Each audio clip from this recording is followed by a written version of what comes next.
Today's episode is sponsored by Midwest Fire.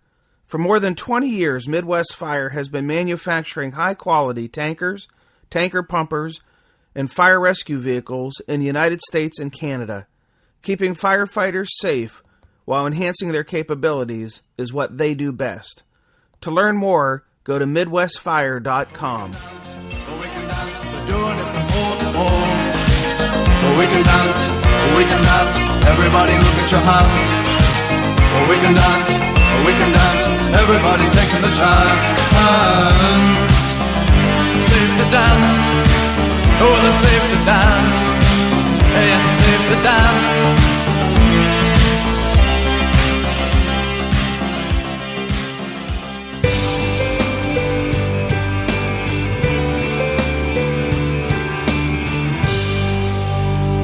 Hello and welcome to episode 225 of the Situational Awareness Matters show. I'm your host, Rich Gassaway. The purpose of this show is to improve situational awareness and high-risk decision-making for individuals and teams who work in high-stress, high-consequence, time-compressed environments with changing conditions. The SA Matters mission is simple. We want to help you see the bad things coming and time to avoid bad outcomes. Today's feature segment is part 2 of a 2-part series with firefighter Chris Baker. Chris was, at the time, working at the Chevron Richmond Refinery in California and was on duty for a leak and subsequent fire that proved to be a very significant near-miss event. In case you missed part 1 of the interview, you might want to swing back and watch last week's episode before you watch this week, so it'll help it make more sense. Before I jump into my interview with Chris, though, I have an announcement. We have another sponsor. From the beginning, Midwest Fire has been and remains our title sponsor, and we're really thankful for their continued support of our mission. But joining Midwest Fire now is Chief Miller. Chief Joel Miller has the world's largest Instagram following, and he's putting out a massive amount of content on his feed daily. Let's check out what Chief Miller has to offer.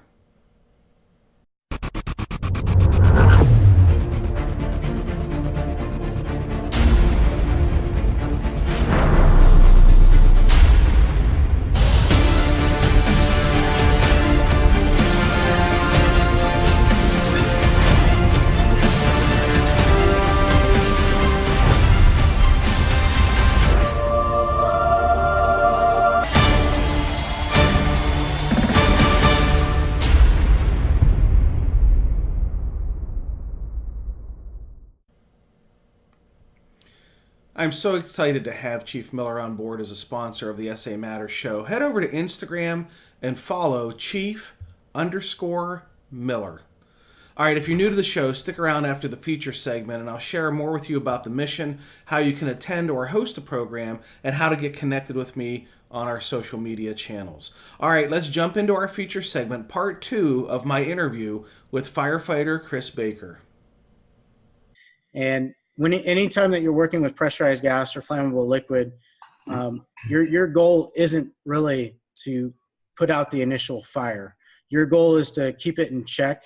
We use fog streams, and we're trying to capture and contain some of those vapors, those flammable vapors.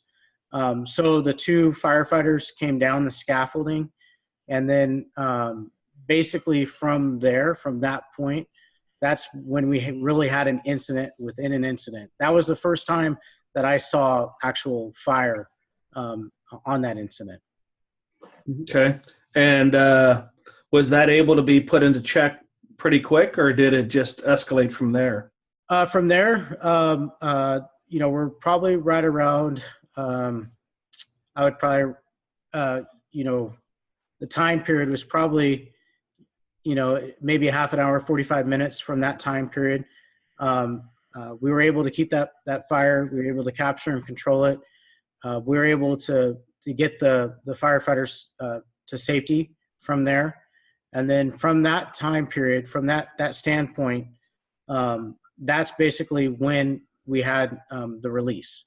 Was a little bit after that standpoint. So from there, once the insulation basically was stripped from the pipes, from the 4 side cut pipe, we had a vapor cloud, and 19 of us in that ideal H area were trapped in this vapor cloud.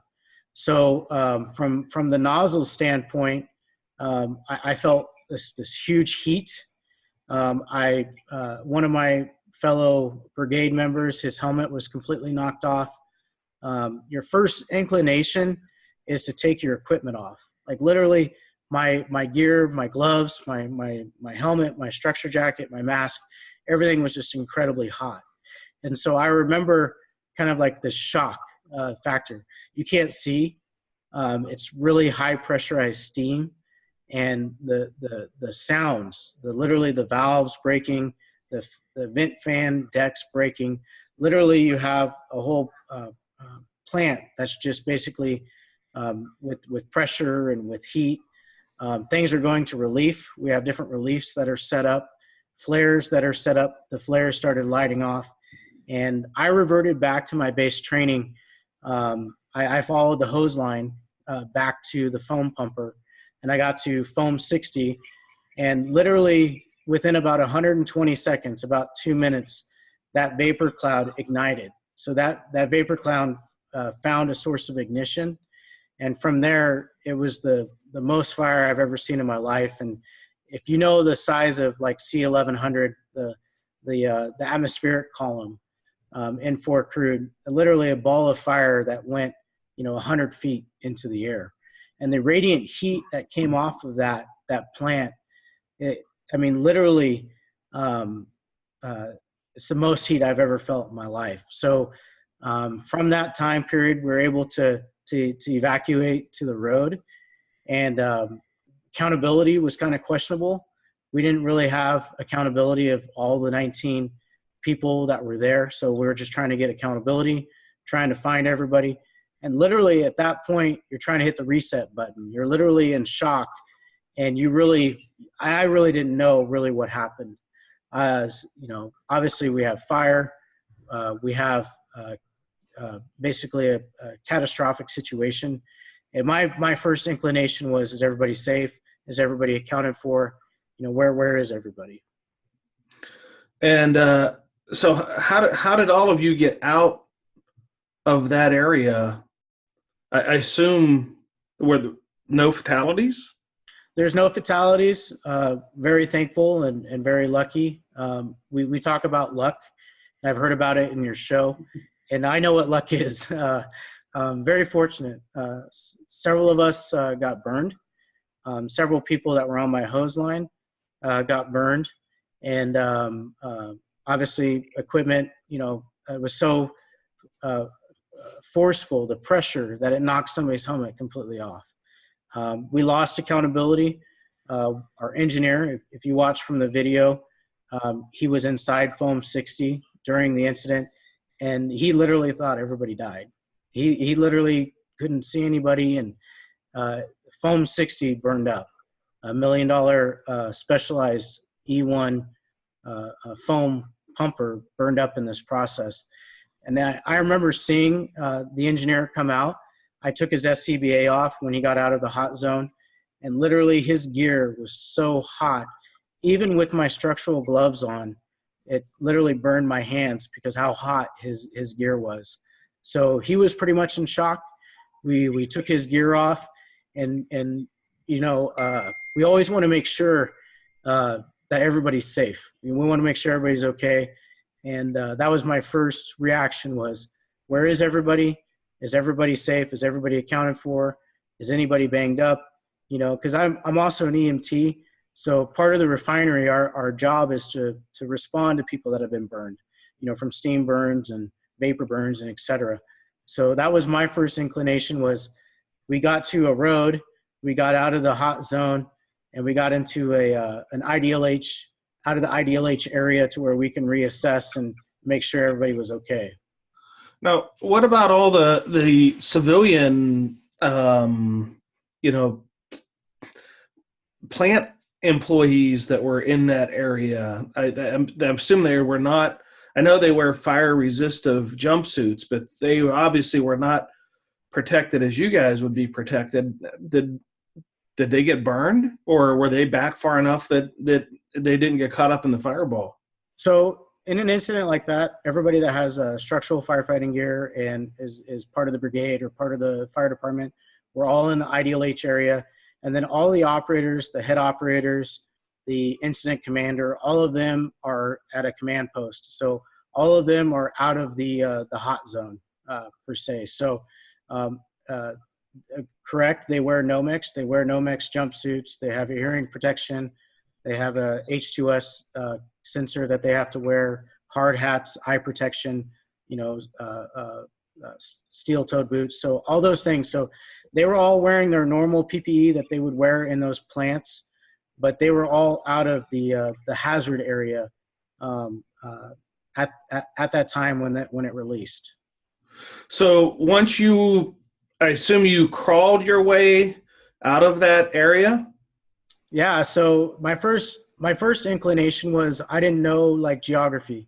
So when you're in a vapor cloud, and the vapor cloud was huge, the vapor cloud was over 100 feet, and the vapor cloud literally you can't see in front of you. You can't see your face in front of you, and it's incredibly hot. And you're talking about 500 to 600 degrees of steam.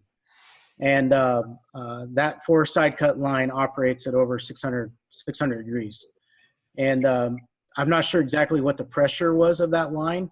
I was under the understanding that they were shutting that line down. They were trying to decrease the pressure of that line. But when that released, literally the vapor cloud was so intense that initially you want to take off your gear because you're hot, you're on fire. And you drop, obviously base training, you drop to your knees. And literally my biggest concern is I didn't want to crawl back into the fire.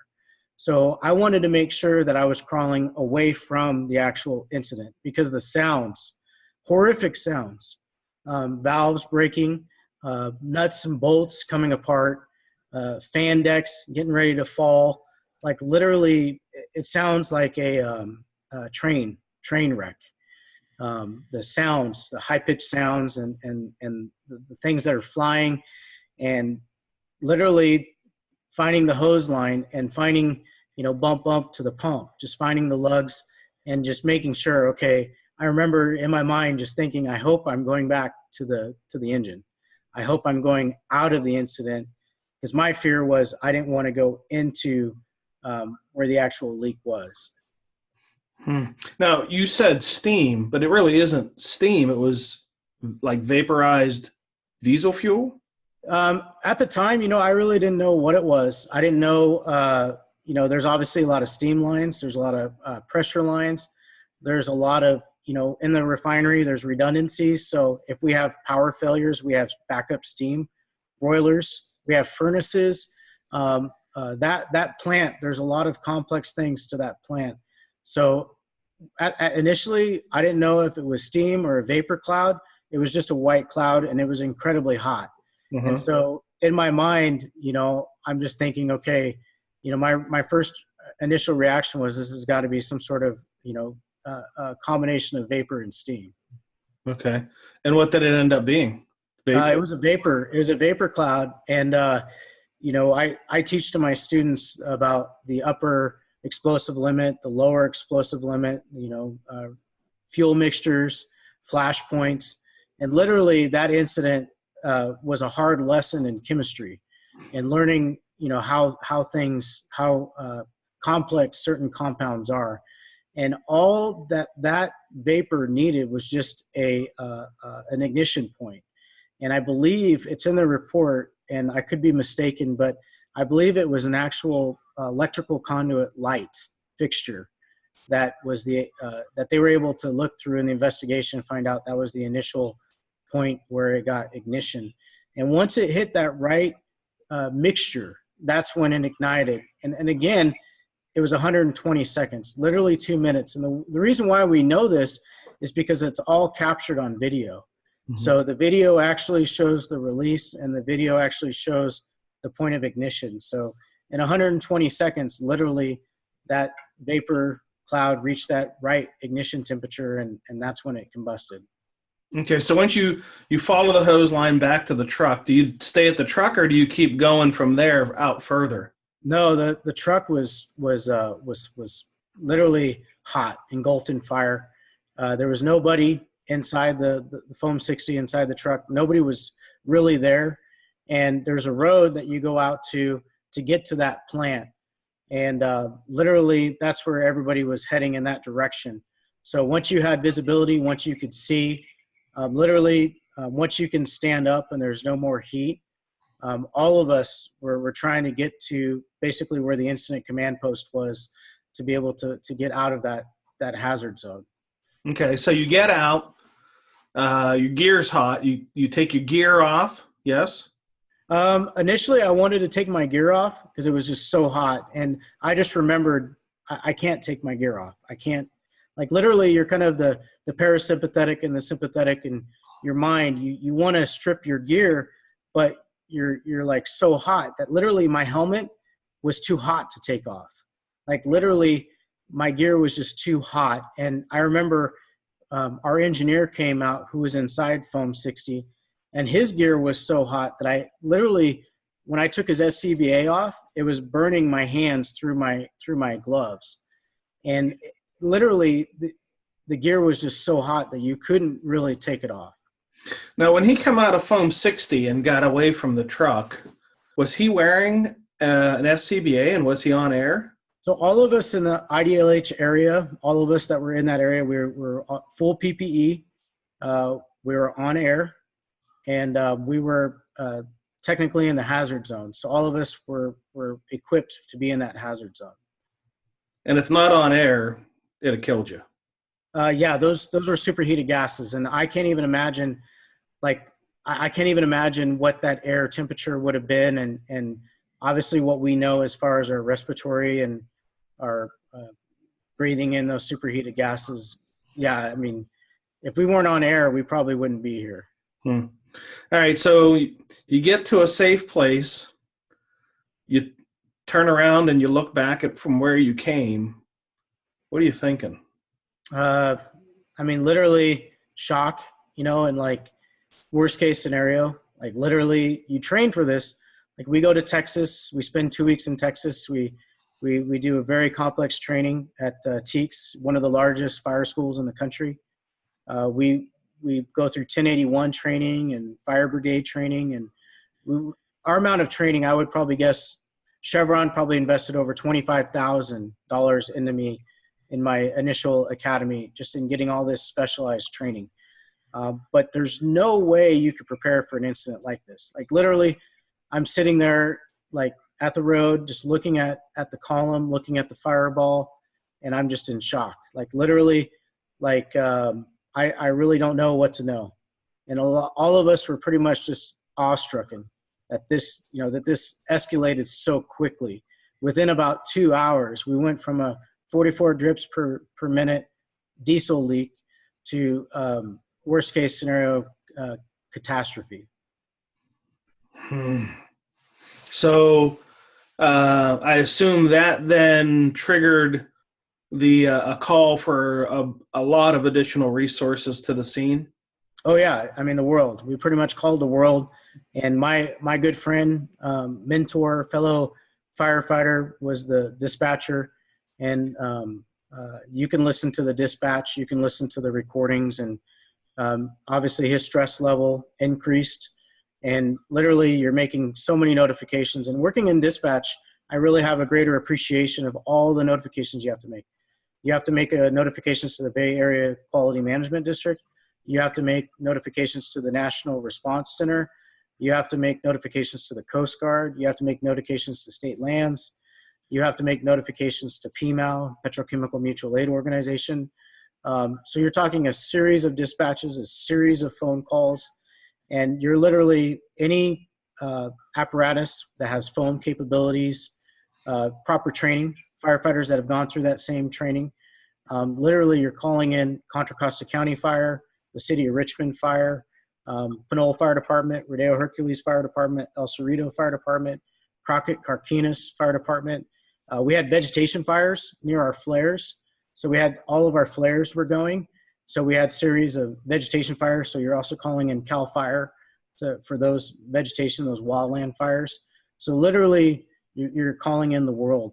How many dispatchers doing this? One. So you have one person in dispatch, and if somebody's available that's trained, that can come in and help. And I've been in dispatch. My first week in dispatch, I had 2 bomb scares. And so literally you're calling in the world. You're calling in the FBI, the DOJ, you're calling in the BART police. You're calling in, hazmat teams. You're calling in the bomb squad from Berkeley, from UC Davis.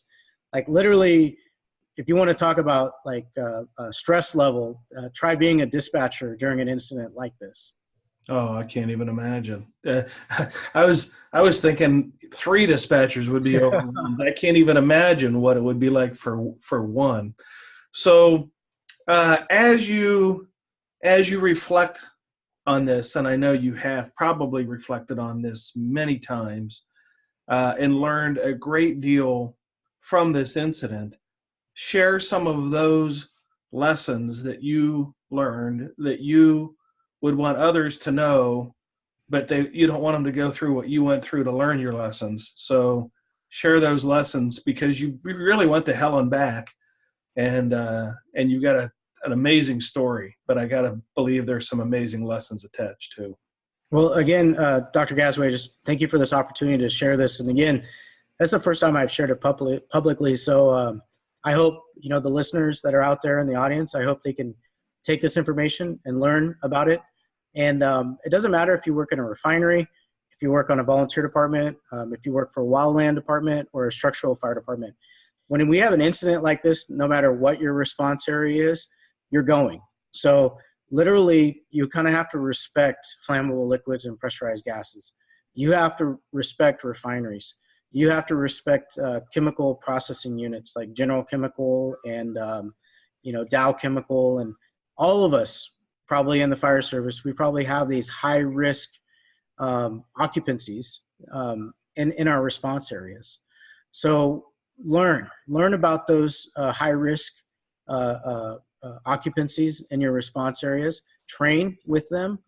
Do battalion training or do regional training. Don't think, oh, you know what, we'll figure it out when we get there kind of thing.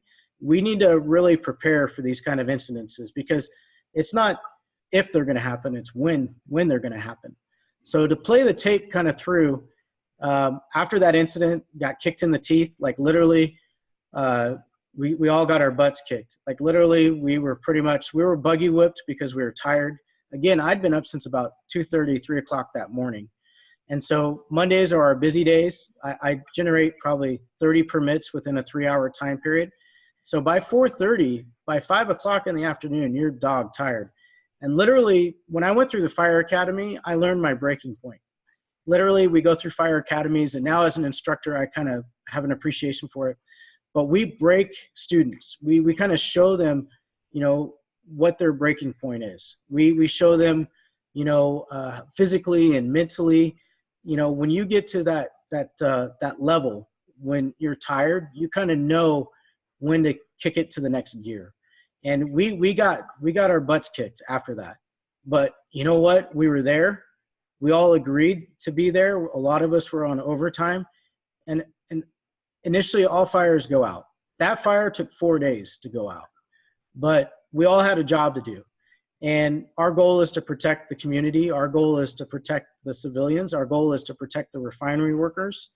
And so after getting your teeth kicked in, we had to do several things to get this fire in check. So I went in twice into where this column is. I waded in water that was probably up to my waist with the city of Richmond and with our brigade and several other departments that came, Contra Costa County Fire, that came to help us. We put in portable monitors. We put those in place to capture and control.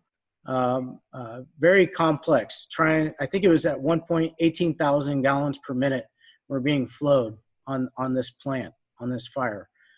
So literally, like you get literally butt kicked, and then your captain comes to you, your IC comes to you and says, hey, we need you to take this monitor in.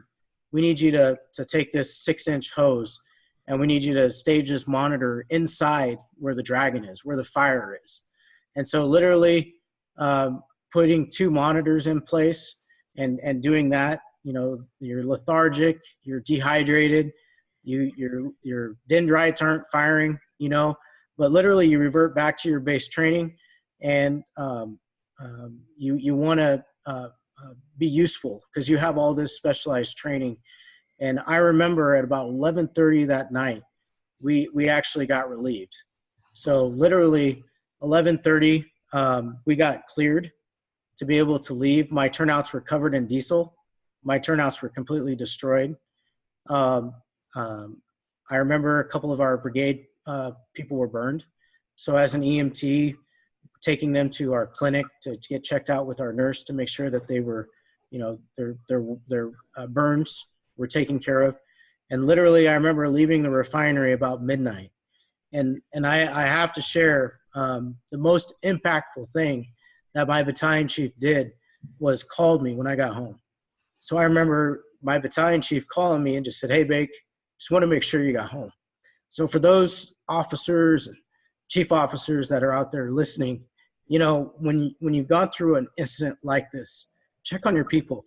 Make sure your people are okay. Make sure they get home. So I'm a big advocate for the Everyone Goes Home program and the National Fallen Firefighters Foundation, just because of this catastrophic incident. And Dr. Gasaway, this incident has changed my life. I have a heightened awareness for safety and for flammable liquids and pressurized gas. And as an instructor and an educator, teaching future firefighters to learn about high-risk scenarios. And that week, literally, when I got home, my wife had to check me in the shower to make sure I wasn't burned anywhere. And thankfully, I wasn't. I was unscathed. But everybody on my hose line had some sort of either a steam burn, a process burn, a chemical burn, or some sort of a burn. And I remember at 4:30 the next morning, we had to go back to work. So literally that week was hell week. And we had several fires that week. And literally on that Thursday, 4 days later, we went in with the city of Richmond and we isolated those valves on that column for that fire to ultimately go out. Now, before we get too much further, when you got home that night, did your wife know what had happened? Had she seen the news or been told? Oh yeah. So, anytime you work in a refinery, and you work in a highly dangerous, an occupancy that's high risk, your spouses, your family, they watch the news. And so my wife just made dinner. Usually I get home, like traffic is usually about 2 hours. So literally, usually she's expecting me to come home and dinner's on the table, and she turned on the news and she saw it on the news. And my wife, she's been really active with different peer support programs and fire wife programs. And she initially reached out to my battalion chief's wife, who lived in the same area. And they literally were like their own peer support. And they didn't really know what was going on. They hadn't heard from us. My wife knew that I called her and told her that we had a leak. And, I just told her I'd be home for dinner. And I would call her, when I could. But literally, for the listeners out in the audience, it's horror for your spouse to be at home and to watch everything unfold on the news. So when you left work, did you call her on your cell phone and check in with her, or did you just drive home? I don't remember how I got home. Literally, like when I left and when I got home, it seemed like it was seconds. So like literally time and time delay and time lag. In retrospect, I probably shouldn't have been driving. Really thinking about it, and 2020, everything's 2020 afterwards. But literally when I got home, it just seemed like it was a matter of seconds. And at midnight, there's no traffic. So my commute was probably about 30 minutes. But I just remember like hugging my wife and not like wanting to let her go. And then I just said, I need you to check me. Like literally obviously we deconned at the facility, covered in diesel, obviously. But as soon as I got home, I just remember, I think I was in the shower for probably about an hour, just trying to get all of the diesel and the resid and the asphalt and all the bottom ends off.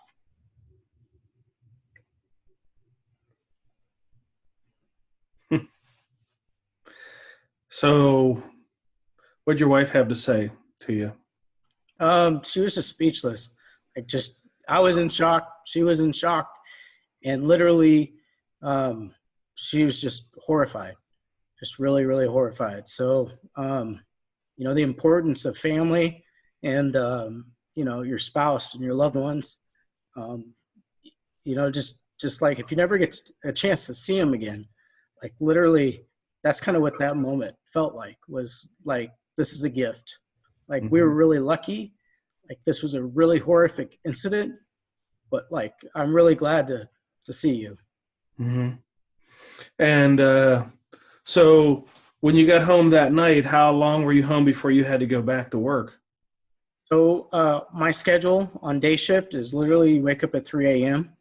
You prepare, you get to work, and because of traffic, how traffic is so bad, you have to be at the refinery about 4:30 for turnover. So you got home at midnight and had to be back up at 3 a.m. and back out like 3 hours afterwards?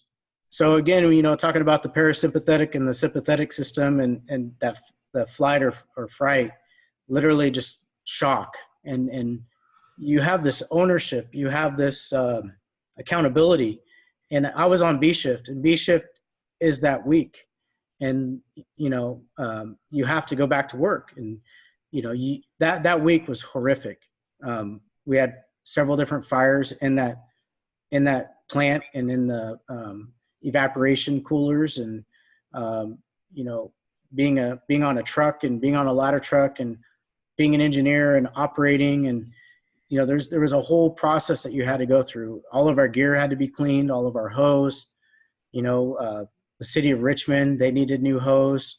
All of our equipment was just covered, in diesel. So there's work that has to be done. And so literally that whole week, I was kind of in shock for that whole week, but you have that sense of duty that you have to still go back to work, and the plant still has to run. There's still customers that we have to take care of. And our goal was to keep the citizens of Richmond safe in that time period. What, if we haven't covered them all, what other lessons might you share from this experience? So no matter if you've been on the job for like a cup of coffee, or if you're brand new or bright-eyed and bushy-tailed, ask questions. And I didn't know what I didn't know. And we had several safety programs at Chevron. One of them was a stop work authority. So at any time, any of us could utilize our stop work authority. There's a lot of good things that came out of this incident, and I try to look at the good. I try not to look at all the catastrophic things that happen, but I try to look at the stop leak protocols and the stop line protocols, and going through the Chemical Safety Board deposition, going through the Cal OSHA deposition, going through the Chevron deposition, going through all the different legal accounts. You learn a lot by being a new firefighter. Being at the refinery for only a year, still on probation, telling your story, having your timeline, having all your facts, writing it down, like literally writing a timeline down of all the actions that you did, everything that you saw, everything that you witnessed. And again, if there's anything that you don't feel comfortable about, even though you're brand new or you've been on the job 30 years, speak up. And the life safety initiatives, the Everyone Goes Home program, you go through the 16 life safety initiatives, and we realize that, there's a cultural change.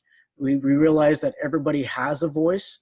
We realize that really everybody has stop work authority, that if there's something that's happening that you're not sure of or that you don't know about, everybody has the authority to question it and to ask questions.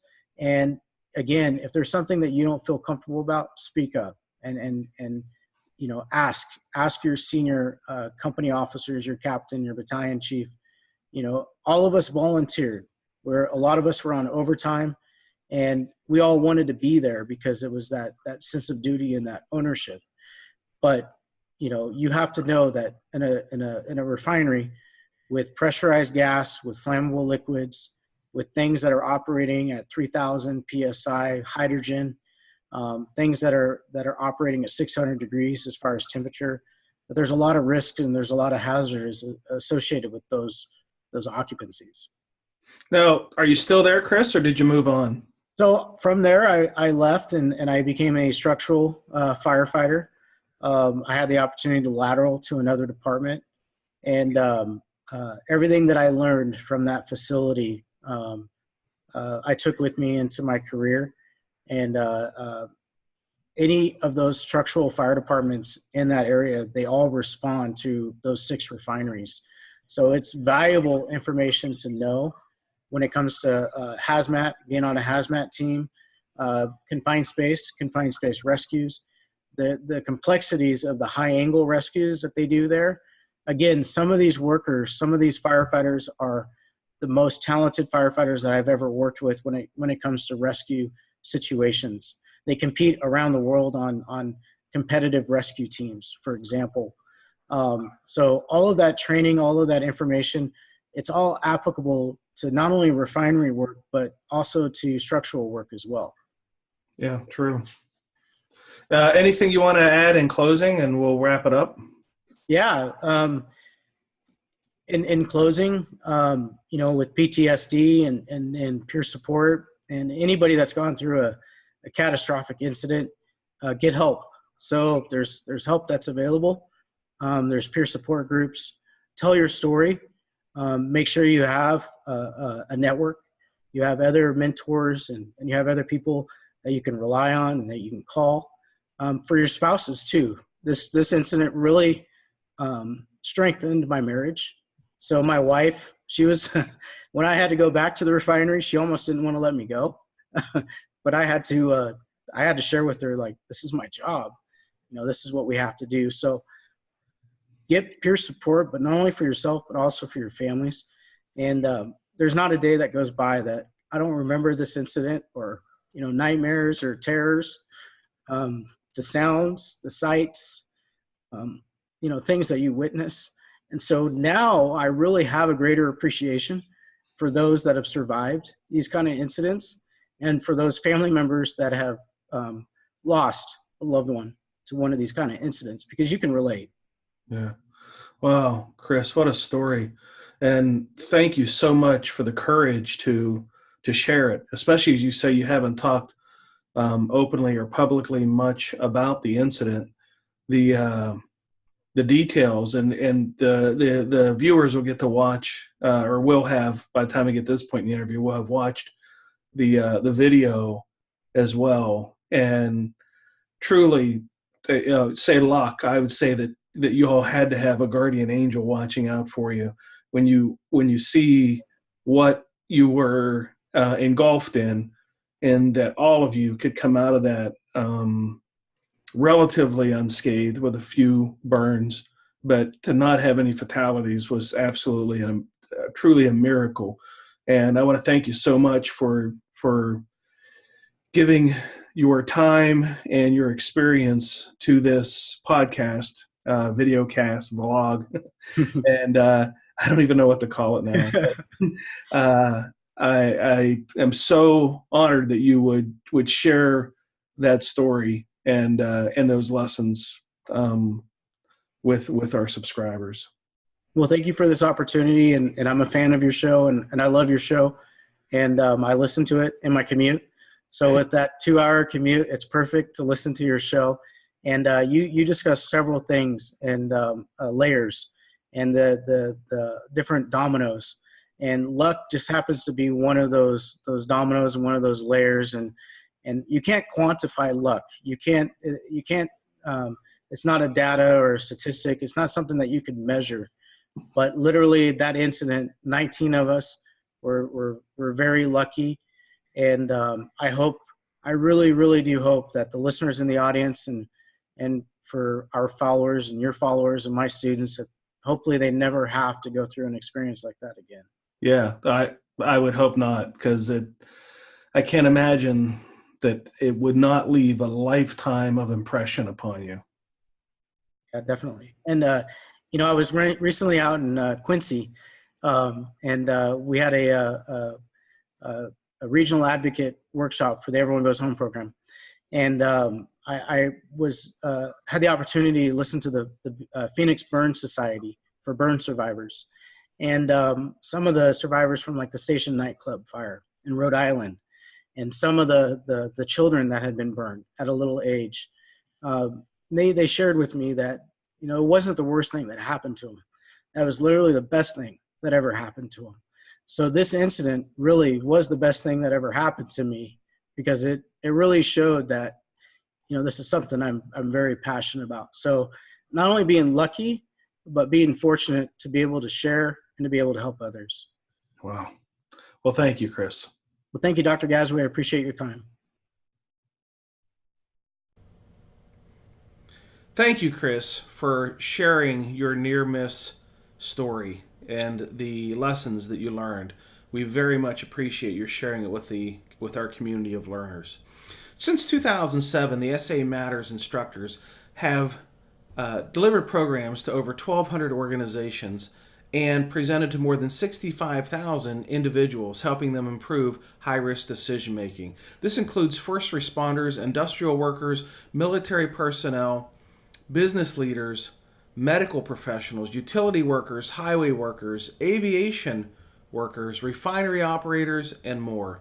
If you work in a high-risk, high-consequence decision-making environment, then I'm here to help improve your safety and your survival. I want to help you accomplish the most important goal of all, and that's to go home to the ones who love you.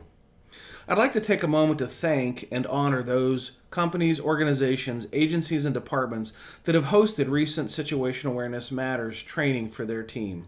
The iWomen's Conference in Tysons, Virginia, the Fire Rescue Med in Henderson, Nevada, the Ohio Fire Chiefs Conference in Columbus, Ohio, the Evansville Fire Department in Evansville, Indiana, Fire Rescue International in Dallas, Texas, and where I am now at the Northwest Fire District in Houston, Texas. If you're interested in attending an upcoming Situational Awareness Matters program, then swing by the website and check out all the upcoming events. By the time this episode airs, I will have completed one of 4 days of training for the Missouri City Fire Department, also here in Texas. This is my second time doing programs for Missouri City firefighters, so thank you, Chief Campbell, for your faith and confidence in my message.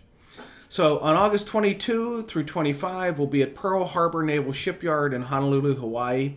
September 13th, Eagle Materials in Grapevine, Texas. September 17 and 18, Odessa Fire Department in Odessa, Texas.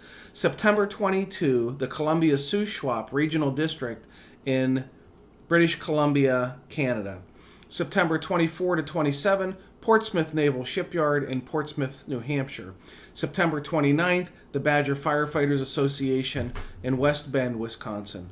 October 12th, the Minnesota Fire Chiefs Association Conference in St. Paul, Minnesota. October 13 and 14, Boggs Run Fire Department, Boggs Run, West Virginia. October 17, the Association of Canadian Ergonomists Conference in Sudbury, Ontario. October 19, the Loudoun County Fire Officers Association, Loudoun County, Virginia. October 22 to 27, the Puget Sound Naval Shipyard, Seattle, Washington.